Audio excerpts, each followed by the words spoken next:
All right. Hello, everyone, and welcome. Thank you for joining us here today. We've got some great speakers lined up.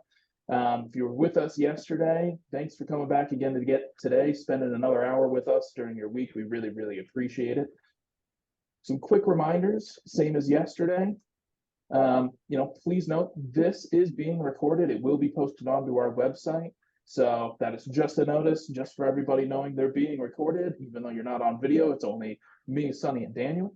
But just to note that we are monitoring the chat. Everything will be there. In that essence, if you have any questions during the presentation, feel free to put it in the Q&A portion or in the chat. We will collect them all and answer all of the questions at the end. If it's super pertinent, we will get to your questions in the middle of it, but we will try and answer every single question here at the end. 4 lucky survey participants will be selected to get an item from the brand new Detox store. So this is super fun. We've got water bottles, socks, notebooks, all in the branding.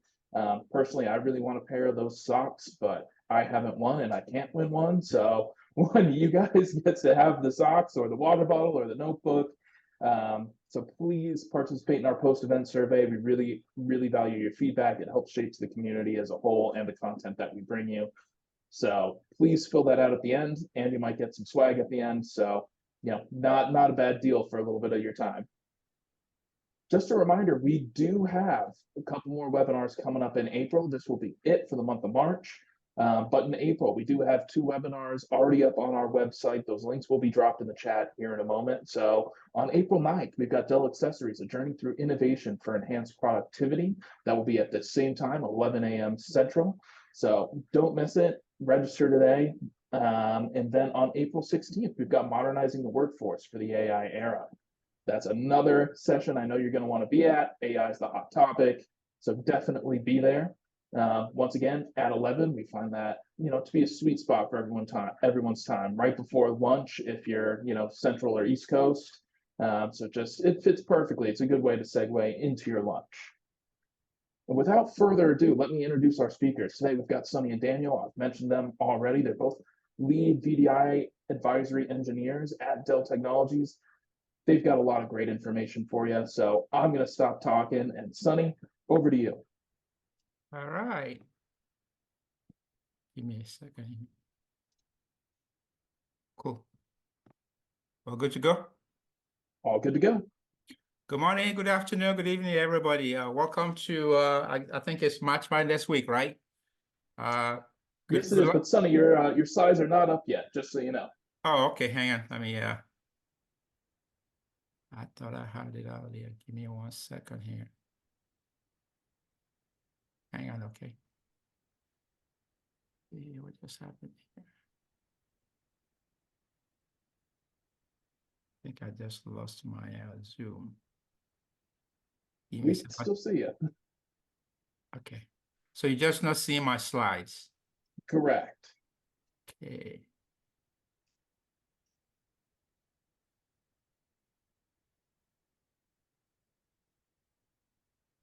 All right, let's stop the slideshow real quick and come back.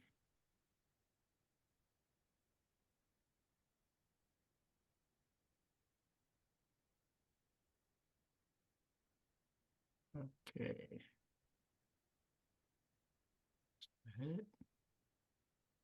All right, everything was fine until you give me a second here. Okay, I see it now. Go back here.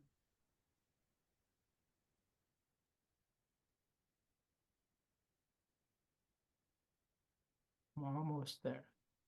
No problem. If you would like, I could pull them up on my end too, if that would make it easier.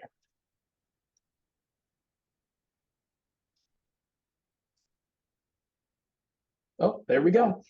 We're good? Yep, we're good. All right.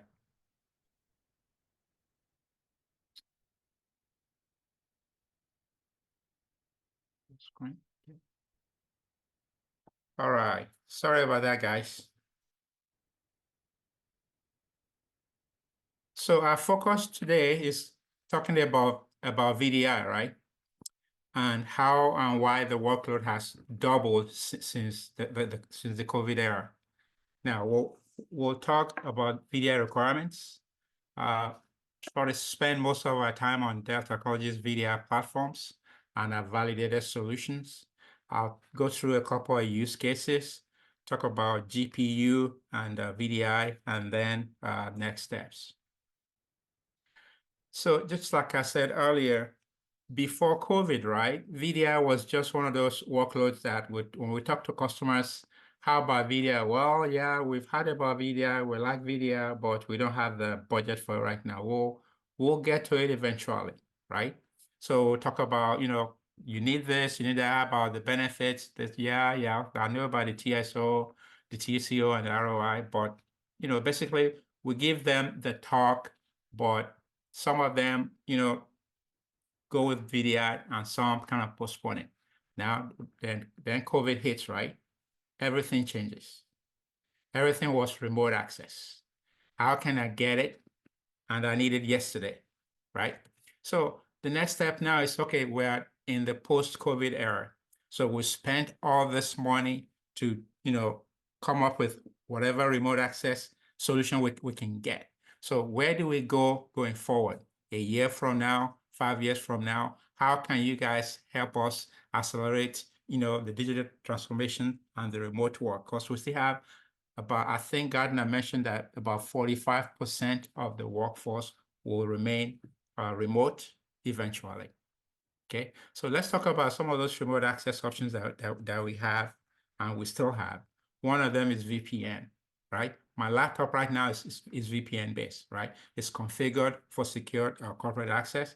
It's ideal for all the web and office apps that I'm using, including what I'm using right now.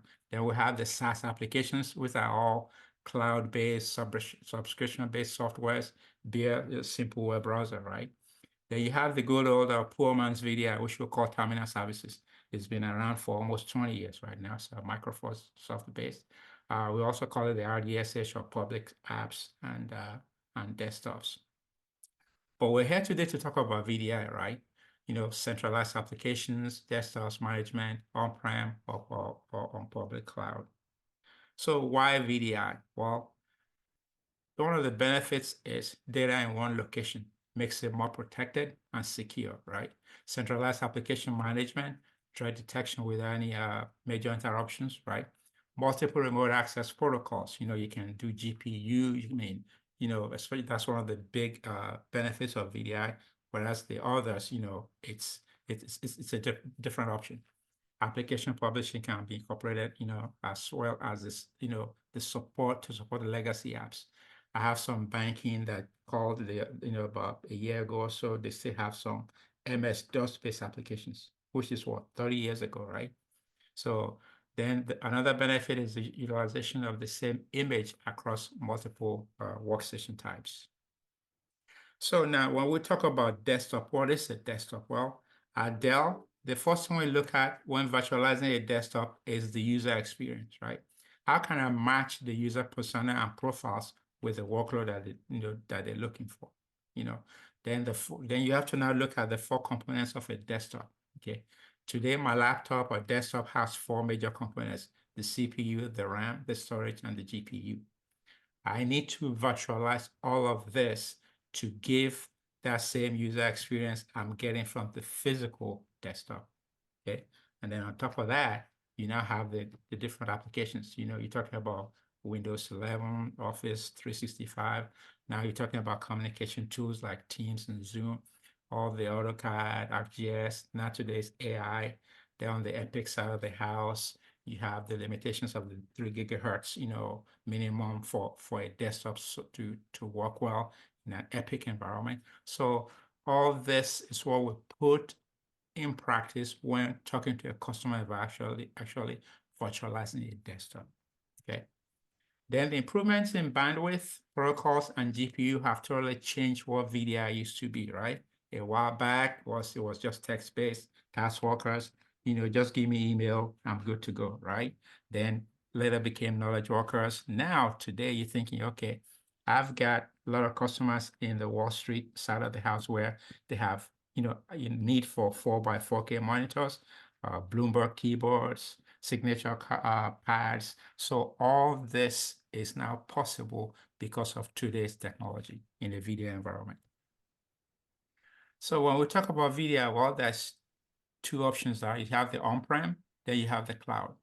Well, on-prem benefits includes the control. You can, outages and patching and refurbishment, you can control yourself, right? Then security, again, same thing, security in your own data center. You make all the calls, customization, everything is all you. You can scale any way you want, right? But now we look at this from a spend perspective. Well, capital expenditure, but it's very predictive. There's no surprises. Now, Dell also bring another benefit to that on-prem, which we call it the Dell Apex, right? Dell Apex is a subscription model. It brings the OpEx spend into what used to be capital spend environment. So it gives you that cloud benefits with on-prem solution. Cloud in this case, well, if you need cloud for something that's less than 12 months usage, that might be the easiest route or the less expensive route for you. It also takes less time to deploy. You're not actually doing much deployment. The cloud vendor will do that for you, right? Then cloud vendor managed. Some of it is definitely latency prone because of the distance, because of the bandwidth, right? And of course, because of the operating expenditure, you just write a check, once a month, albeit expensive. Now, neither option will hit all the buttons, just like I mentioned here. A hybrid approach is usually the best option. So let's look quickly at an overview of VDI. Well, the two big vendors, the two big softwares are there, the VMware Horizon and the Citrix Virtual Desktop. Of course, those are the two big ones. Then when you talk about desktops, well, you have the persistent desktops and the non-persistent desktops, right? And, if I need to explain further, please let me know what this means. We also have the hosted shared desktops. Again, this is where we have the old RDSH, the old terminal services, right? Then application layering, then you have the app volumes, the thin apps, the Citrix app virtualization, which is we used to call Zen app, right? Then you also, of course, you have the profile management, the UEM, and the FS Logics from Microsoft, okay? So now let's look at Dell Technologies VDI solutions. So what are the VDI components? Well, VDI is not the desktop. It's the infrastructure that enables the desktop proliferation, right? So the intent of this slide is to actually show you the end-to-end VDI infrastructure. So at the bottom, we have the network and the global server load balancers. In this case, we have the Dell top-of-the-rack switches. You have the Cisco switches as well, the F5 load balancer, the Citrix ADC, which is the old NetScaler, right? Then on the storage side, you have all the Dell storage systems. You have the vSAN HCI storage, right? Then you have the PowerFlex. So both of those are the software-defined storage solutions, right? You have the PowerScale, Isilon, and Unity, all this with NVMe and SSD drives. Okay. On the hypervisor side, you have the ESX, you have the Azure, you have the Citrix hypervisor, the Nutanix Acropolis hypervisor, and also KVM, all this running on the Dell compute. Okay.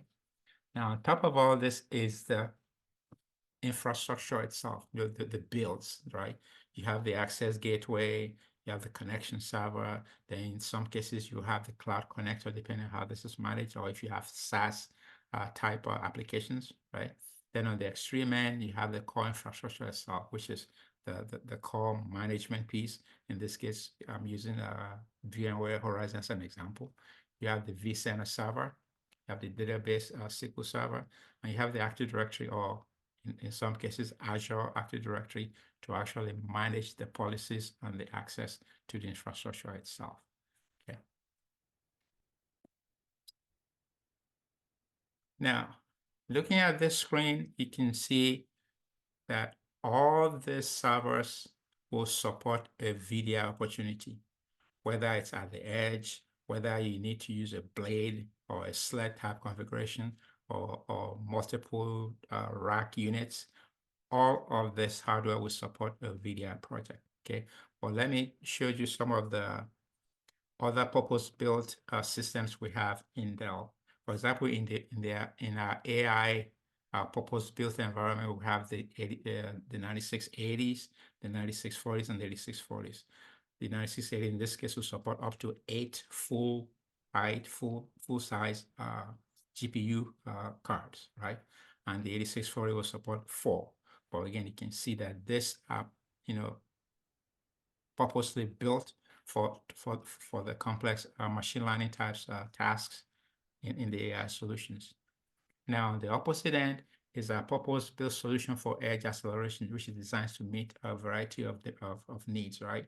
In this case, this has 1 socket, 2 socket units and they are all multi-node systems, and they support extreme temperatures, anything from -20 to plus 65 Celsius, for all these extreme locations. And a broad range of industries, especially the telecommunications customers, buy this. Most of the cell towers, right? They need something of this nature, and this is what we provide to them. And a lot of this servers also come with the redundant power supply units. Now, when we now look at the core modernization side of the house, so these are the workhorse of the platforms, right? Most of your non-AI workloads belong here, including anything from SAP, Exchange, and especially high graphical VDI workloads, right? The 760XA, for instance, will support up to 6 full-size GPU cards for those high graphic intensive VDI solutions. Okay, and we also have the same thing on the AMD side as well. So not just Intel. So when we talk about Dell validated designs for VDI, what is Dell validated designs? Well, these are systems that have been, prepared especially for VDI. They're designed to start to dynamically fit needs based on specific use cases. In this case, again, is VDI. So it's been tested in our labs. We have reference architectures written for this. So now when customers ask me what is Dell validated designs, well, an analogy I usually use to explain this is, like when you think of Chevy Tahoe, right? It's a big family SUV, but it's also common in the law enforcement usage. So what the manufacturer has done was take the same big family SUV, right? Re-engineer it for high-speed pursuits, right? With unique suspensions and auxiliary batteries, sirens, flashers, lights, computer gear to fit that law enforcement use case. So a city or any of these law groups can simply order that SUV as a single SKU. So we've done the same thing in this area. We've taken our Power Edge servers, right? So we're going to build this for a VDI use case, for instance. So they will need GPU, they need all the software from VMware, and we can also install this from the factory for the vendor. Okay. So in this case, the platform base in this example, we have it for the VxRail, the vSAN ready nodes. We have it for the AMD vSAN ready nodes as well. We have it for our Dell Power Store, right? Azure Stack HCI using the Microsoft storage system, right? Dell AFX Private and Hybrid Cloud. I'll talk about some of this as we progress as well. So why go through that length, right? It's simply to make it easier and faster for our customers to deploy VDI, okay? The benefit in this case, well, empowers the workforce, transform the workplace by enabling BYOD and mobility to enhance user collaboration very quickly. And like I mentioned before, this has been tested and validated multiple times with reference architectures written for each of them. From an IT management perspective, yes, we can centrally manage all this, especially in the VxRail, where you simply plug and play. You need to add a node, you plug the node, 2 clicks, it's all set, automatically provisioned for you. Okay, security is also improved. So we offer industry-leading HCI platforms, right? Just like I mentioned, we have the VxRail HCI and the vSAN ready as well. What's the difference between the two? Well, VxRail is simply Dell's Power Edge hardware platform with VMware software. Okay, VMware actually wrote the software for the VxRail, including anything from the hypervisor all the way to the management of the system itself. The VSphere manager was actually written by VMware. vSAN ready nodes, in this case, are PowerEdge servers certified to run vSAN.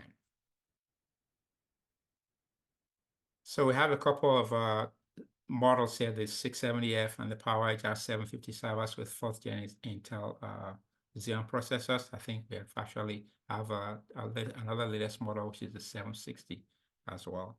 Both will run both we've tested with Horizon 8 and Citrix Virtual Desktop. So it's well understood that HCI vastly improves infrastructure efficiency and lower costs. Right now, what are the main drivers of this? One is the agility. You have the public cloud speed, right? The efficiency and the economics that comes with it. Agility in this case, just like I said, the speed comes where, okay, when you buy the VSRAIL, for instance, everything you need to do on that box is already done for you from the factory. The vSAN, even we give you a simple, I think it's like a 2 or 5 user license from the factory that you can change once it gets to your dock, right? Provisioning servers from the time it hits your dock is probably just a few hours instead of days or months. Scalability, you start small and easily scale up, okay? I think the minimum is 3, then you can go from there and build that all the way to the 24 for the cluster.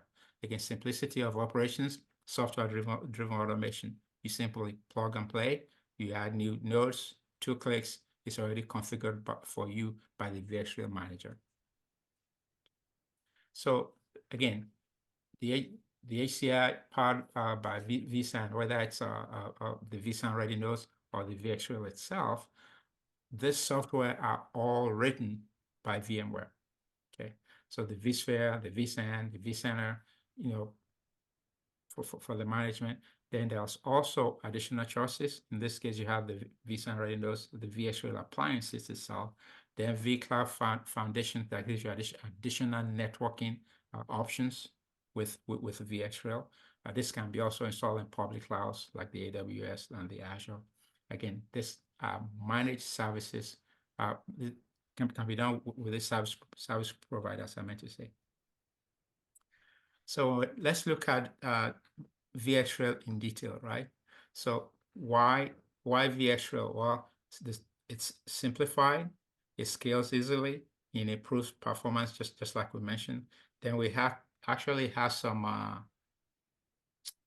numbers from the field that shows us how this has benefited in several cases. Okay, we're saying about the turnkey experience, the flexible licensing, the operational transparency, 56% faster. Again, since it's done for you, right? So you just have to do mostly, change the domain name, change the IP address, change the policies, add your pools, provision, boom, you're ready to go. Okay.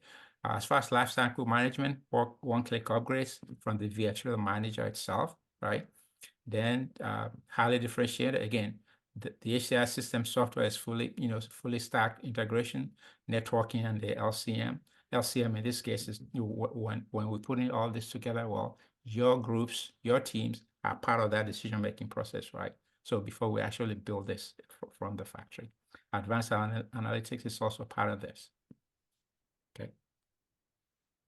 So the VxRail V series, this is the VDI optimized graphics ready solution. It supports up to 6 full-size GPU cards, as I mentioned earlier, from a 2U configuration. Okay, it's available in dual socket 4th or the latest generation of the Xeon Scalable family of processor. At the point of this slide, it was up to 48, and I think it's more than that right now.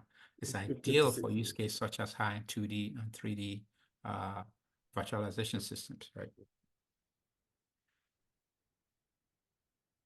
So the processor, again, it's the Intel Xeon Scalable processors with the latest 10 nanometer technology, 40% more CPU performance increase from the prior, 33% more memory. I think we have up to like 6 terabyte per node. PCI Gen 4 2 by IO increase. So you can see as this progresses, the 670 will have this, the 760 will actually have more than this slide shows right now. So the details of the platform itself, you have the CPU, again, 4th generation up to 48 cores, and 3.1 gigahertz base clock speed. This is ideal for, as I mentioned earlier, the EPIC solutions. Most of these applications require anything that is 3.0 gigahertz and above. I was even talking to a customer the other day that was looking for something that's minimum of 3.4 gigahertz base clock speed for that application to work. So again, the options are there. Memory, as I mentioned, up to 6 terabyte. Storage, 24 by 2.5 disks. Some of this can be NVMe or SAS SSD. GPU in this case, for the VxRail platform, it could be 2 by A40 or L40 or 3 T4 GPUs. But stay tuned for updates on that. All right. So vSAN ready nodes is part of that validation process that I mentioned earlier. Again, these are the base power edge systems that are vSAN ready. So in this case, the customer will have to install all the software. That's a big difference between the vSAN ready nodes and the VxRail systems. One comes with everything built in for you. The other, you have to do all the installation yourself. Okay, so some of the reference architectures we've done for the vSAN ready nodes on the horizon. You can see here how we have all the architecture set up from the management layer to the storage layer, vSAN, and all the the nodes in this case up to 64 nodes. They're using the Dell TOR switches, right? So I believe we also did the same thing for virtual apps and desktop from Citrix. So same gear, same setup. As far as vSAN is concerned, a desktop is a desktop. It doesn't discriminate whether it's a Citrix desktop or Horizon desktop, the way all this are all set up. Okay. So now let's talk about Apex. When you think of VxRail and vSAN architecture, okay, what is Apex? Well, Apex is a subscription-based pay-as-you-consume solution. Same hardware, different spend purpose, right? So with an Apex, I buy the same gear, I get the same benefits, plus now I get the cloud benefits on top of everything else. Cloud benefits in this case is, wait a minute, I've got VDI now as an infrastructure as a service because Dell will own the hardware. I just pay monthly for the usage. So if I need to start with 3 or 4 nodes, Dell brings me 3 or 4 nodes, install it, I start making subscription payments on the 4. If all of a sudden it's Thanksgiving or Christmas, I need to burst to have more customers coming, Dell send me 2 more nodes, you pay for the, you start paying for the extra 2 nodes.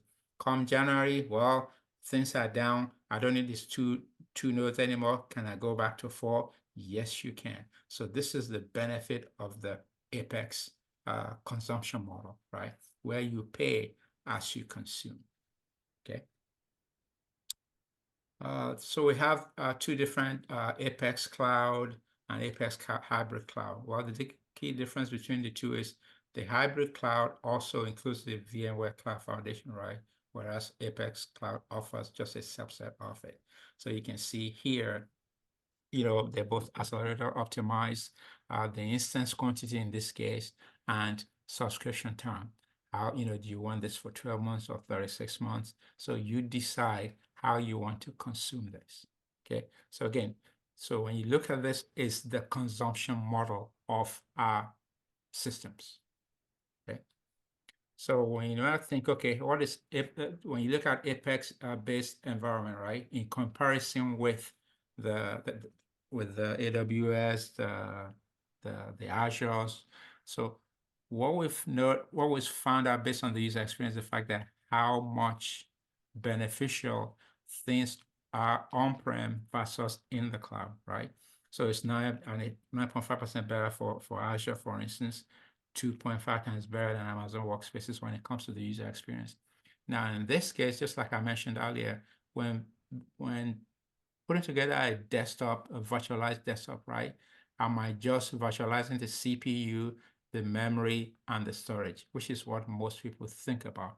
Then when you go to the hyperscaler, so well, by the way, I need this many desktops with GPU.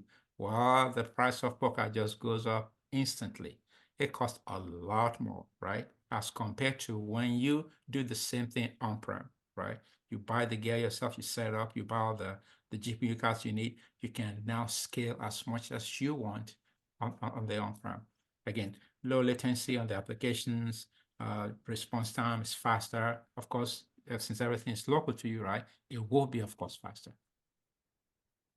So when we talk about multi-cloud with cloud pod architecture, when we think of the pod architecture in Horizon, for instance, where you have all the block and configuration, you can do the same thing here.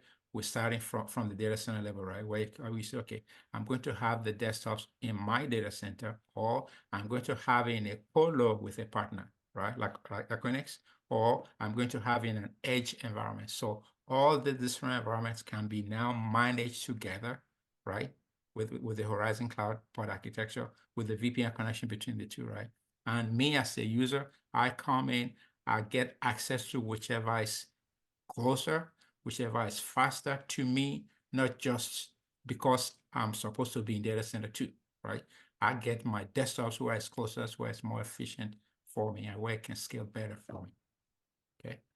So when we did the validated designs on the platform level, right, we also did the same thing on the vertical level as well. In this case, the vertical industry solution. So we did one for the graphical design.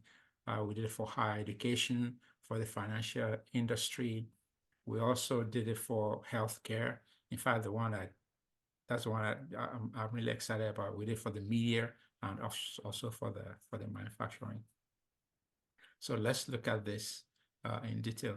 Now, the 3D graphical design was using the NVIDIA Omniverse, right? If you're familiar with Omniverse, it's geared towards the complex team activity with numerous sequential type workflows, right? So large teams with diverse skills and who speak different technical languages, trying to collaborate, right? So many vendors, many tools, many design formats. So it's just like trying to build a house, right? You have the architect drawing the foundation, did everything. Then you have the landscaper also doing the same thing at the same time, whereas the interior designer is also involved. So all these groups are working on this design at the same time. So the Omniverse allows them to work sequentially together. Okay, so we did the testing on that. And again, I'll just explain pretty much what I just said as far as working together, at the same time to build the same solution. So the solution stack for this pretty much is we use Autodesk Maya to with the Omniverse GPU card to do the test, as you can see in the drawing, using the VxRail and vSAN storage. We have six GPU in this configuration, for instance. Actually, you can see better on this slide. So here we use Horizon 8, with the NVIDIA Omniverse and vSAN.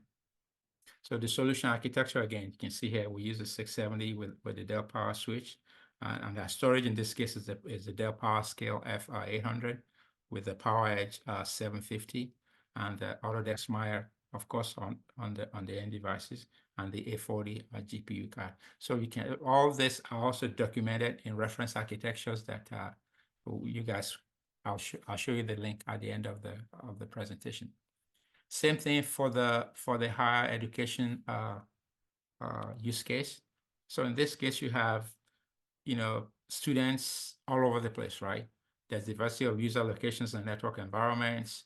You have 3D graphics for engineering card at work at the end of remote internet connection. So some of these students, right, they just want to come in, log into the system, right, get their assignments and log out. right? And some of this also have the intensive GPU usage in the labs. So we set up this use case to cover both ends. Okay, so again, this we use the ArcGIS software and the Dell PowerEdge with NVIDIA cards. Again, you can see the infrastructure here. So you have the management piece at the bottom with the virtual workstation, network layer at the top, and again, the server nodes with two GPU cards in each of them. In this case, we're using the RTX 6000 GPU card. I think this was actually done about a couple of years ago using the third generation Intel Xeon processors.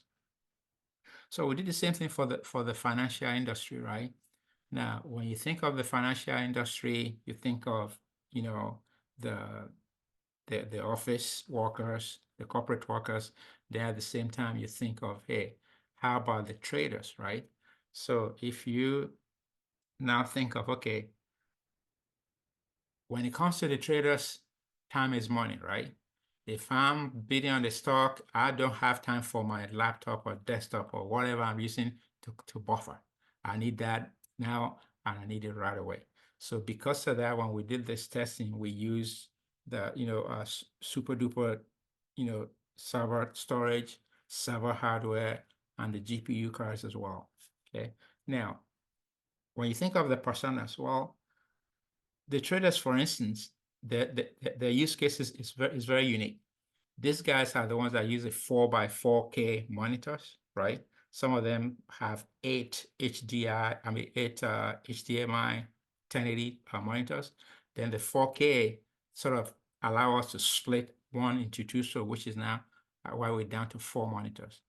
And now, in order to, when you now think of, okay, how about the keyboards? Well, they have the Bloomberg keyboards. Well, at the beginning, it was very slow for this industry to endorse VDI technology because back then we couldn't get the Bloomberg keyboard to work. We couldn't support more than two monitors, right? But today, all that is a non-issue. We can support all the way to 4 monitors, 4x4K monitors. Again, Bloomberg keyboard we support, as well as the signature pads, right? You go to, you've seen this where you actually sign on a pad. All that is now supported on the VDI platform. Okay. So when you think of other options, we also did ArcGIS Pro.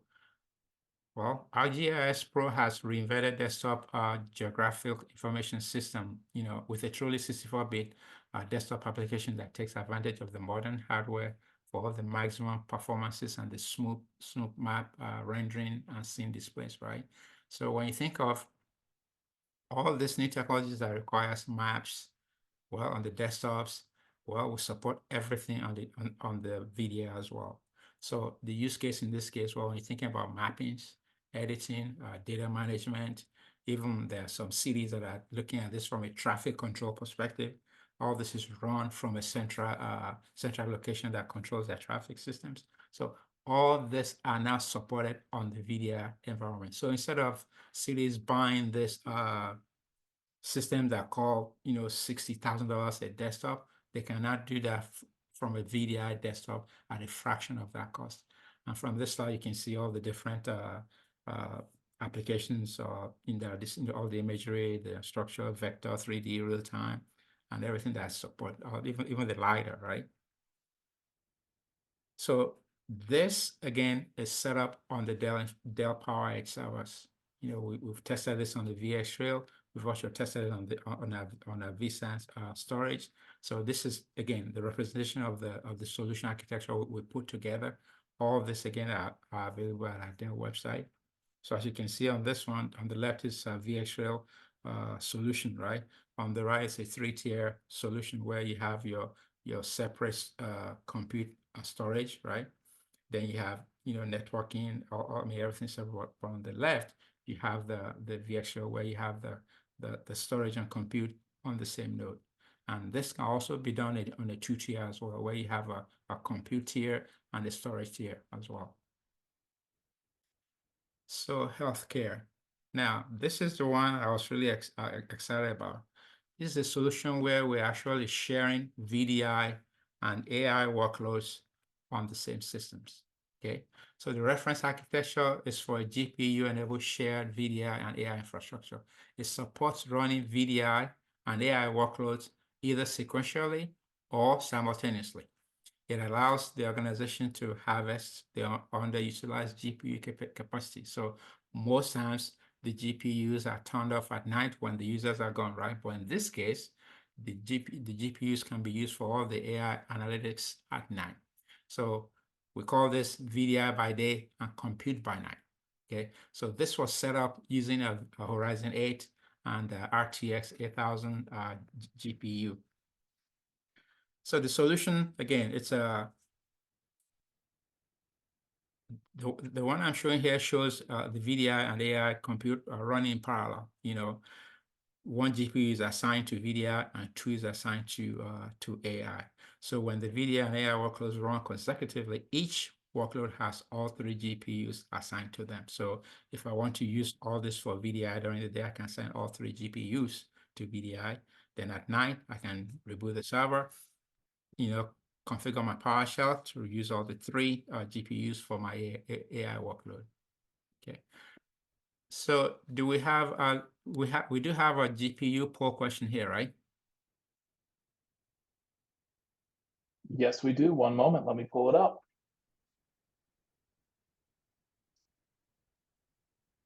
Okay. So the question here is, are you familiar with the VDI requirements for Windows 11? So Windows 11 in this case is not just Windows 11 like we think of Windows 9 or Windows 10. Windows 11 in this case means, well, Windows 11 has Teams built into the operating system, right? So which means the capability for this type of calls, Teams calls, Zoom calls, communications, help desk type applications that require video and audio. So are you guys familiar with that?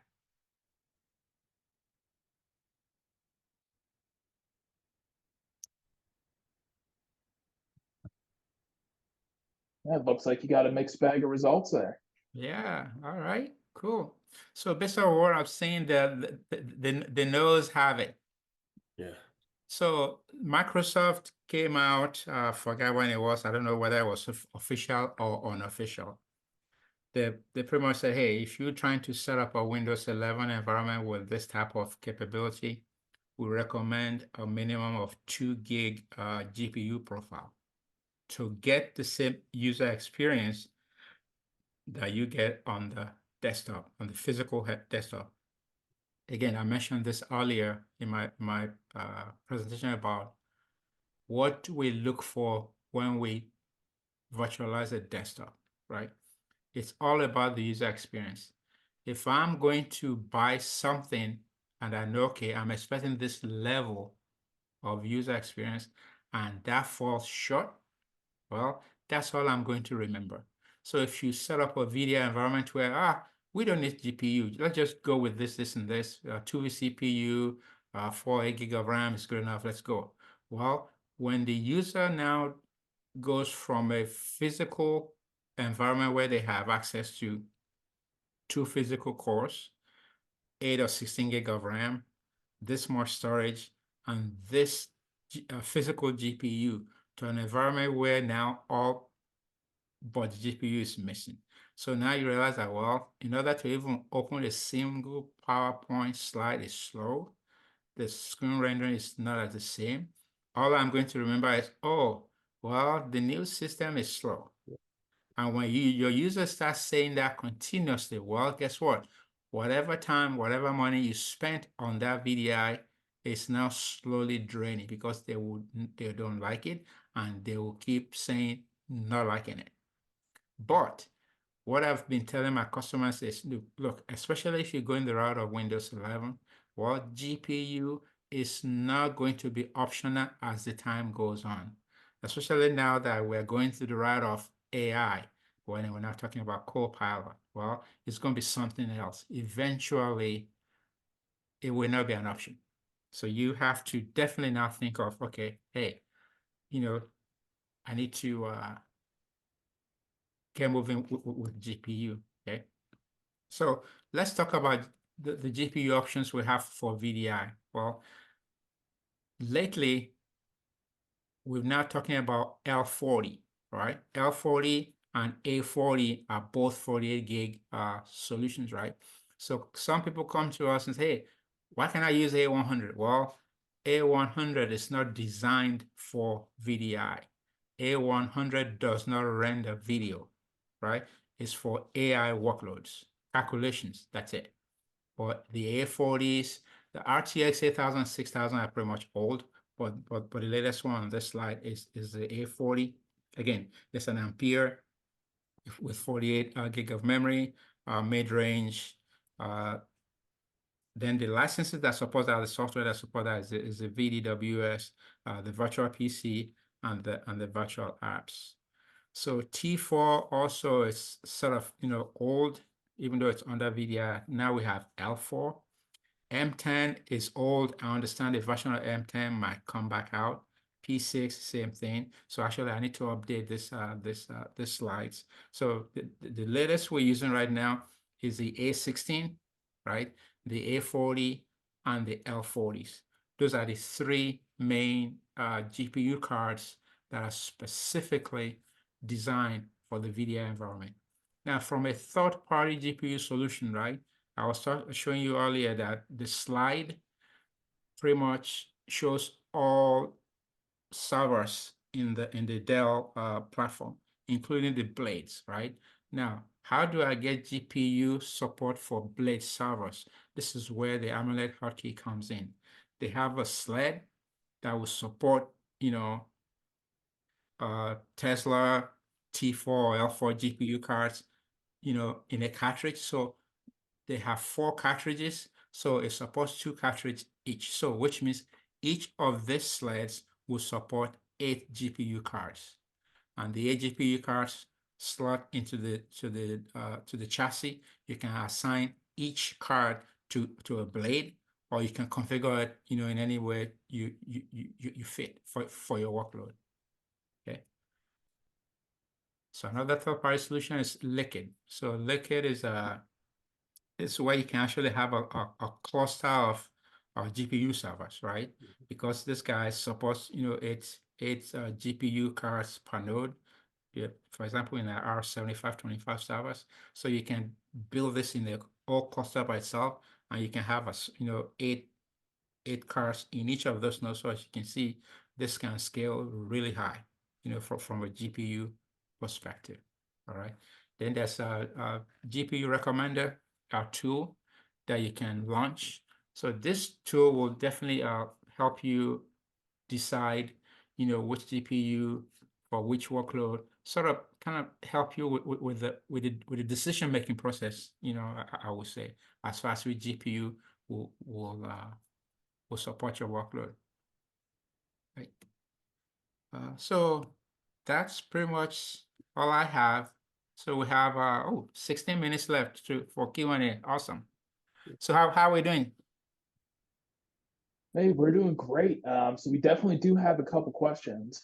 Okay. The first one that I saw come in is, Jim would like to know more about the media and entertainment validated design. There seems to be a significant disconnect when trying to use Adobe in a Horizon Workspace ONE environment. So just a little more context around that question. Okay. Maybe I can take this offline, or Daniel, if you have anything to add to that. But I know we did something for one of our customers in the entertainment business that's in Florida and California. I don't want to mention their name, but I can go and look at that solution. Now, what we did for them, if I remember, was there was an issue with the video editing, right? So we went and used instead of the VMware, I forgot the protocol now. So we went with the, I just read blank. Give me a second here. I forgot the name of the protocol now. PCOIP, I think. Daniel? Yeah, PCOIP is what, so they've recently updated it a little bit. It's still an older technology. And it's still a proprietary technology. Yeah. So back then the VMware's protocol didn't work, right? Right. So we went with PCOIP for their video editing applications, and once we switched to PCOIP, that worked very well for them. Okay. Again, I'm not going to mention the name, but it's an entertainment company that hits love, right? So that worked well for them, and I think again that we did that on our HCI VxRail solution with an NVIDIA GPU, and then pair that with the PCOIP protocol, and that worked. So as far as the reference architecture for that, I can dig that up and send it to Jack so he can probably post it for us, and that's pretty much it. Yeah, absolutely. I could definitely do that. And Jim, if you have more questions, Sonny's email is right there. Yeah. So feel free to reach out to him, or Daniel. We'll provide both of your emails in a post-event recap at the end. So that'll be able to go out. Cool. And then Daniel, I saw you answered a question earlier in the Q&A portion. I was wondering if you had any more comments that you wanted to make on it. And that question was, does Dell sell Azure Stack HCI with AVD support?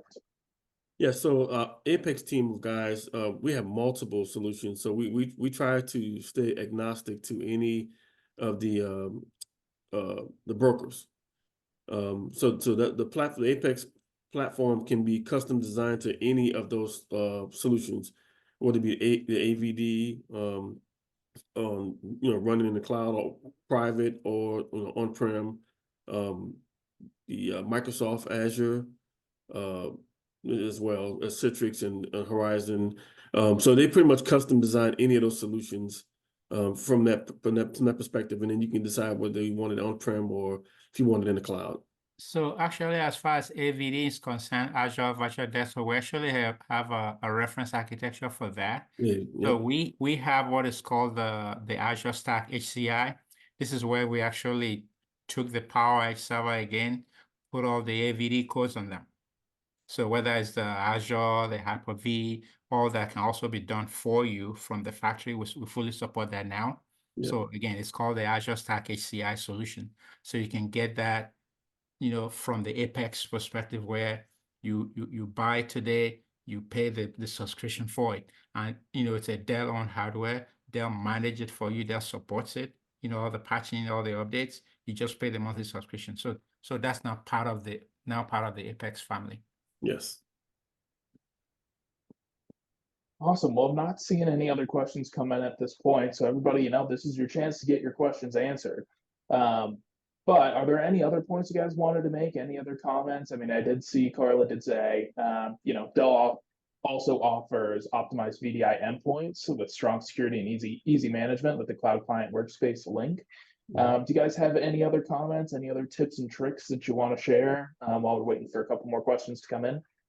Yeah, I can throw something in. So I get this asked a lot for customers that are familiar with VDI, just haven't delved into the realm yet, and want to know a starting point. So the very important piece for VDI is to understand the applications. The applications is going to drive how the VDI is designed for your infrastructure. Kind of going in blind, like for years, a lot of folks have been focusing on the infrastructure piece of VDI, thinking, we're just going to build based on the need for the infrastructure. And then what we found out over the years, Sonny and I, is, once they started implementing the applications into it, it didn't match, right? So your application have different requirements versus the requirements for your knowledge workers or your standard office workers and things of that nature. So the key to VDI is understanding the applications, those application needs, and you build around that, and you pretty much have a pretty good sustainable VDI environment that you can scale, and you have a clearer vision on, how do we want this to grow? How can we put a number around, scale? So for example, you start out with a couple of 100 VDI VMs. When you get a handle on the applications, you know what the needs are, and you experience some huge growth You know, you can look back and say, okay, we built this infrastructure to fit 100 users. So if we want another 100 users, you know, we can take that infrastructure that we put together and put another block of that same number of users to kind of scale it and grow it that way. So understanding the applications is definitely key for VDI environment. Awesome. Thank you, Daniel. Do you have any other thoughts? No, Sonny, anything for you? That's it. I mean, if there's anything you guys want to hear in the future about VDI, you know, let us know. We'll can put something together. Well, there's one more.